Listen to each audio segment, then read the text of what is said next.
कयामत कयामत कयामत কাঁপিবে থরথর শুনে ওই হুঙ্কার হবে কায়ামত হুকুমে খোদার কাঁপিবে থরথর শুনে ওই হুঙ্কার হবে কায়ামত হুকুমে খোদার নফসি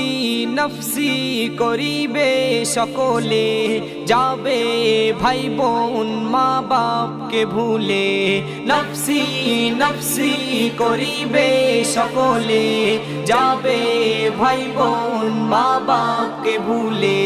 আত্মীয় স্বজন কে চিনবে বলো কার আত্মীয় স্বজন কে চিনবে বলো কার হবে কায়ামত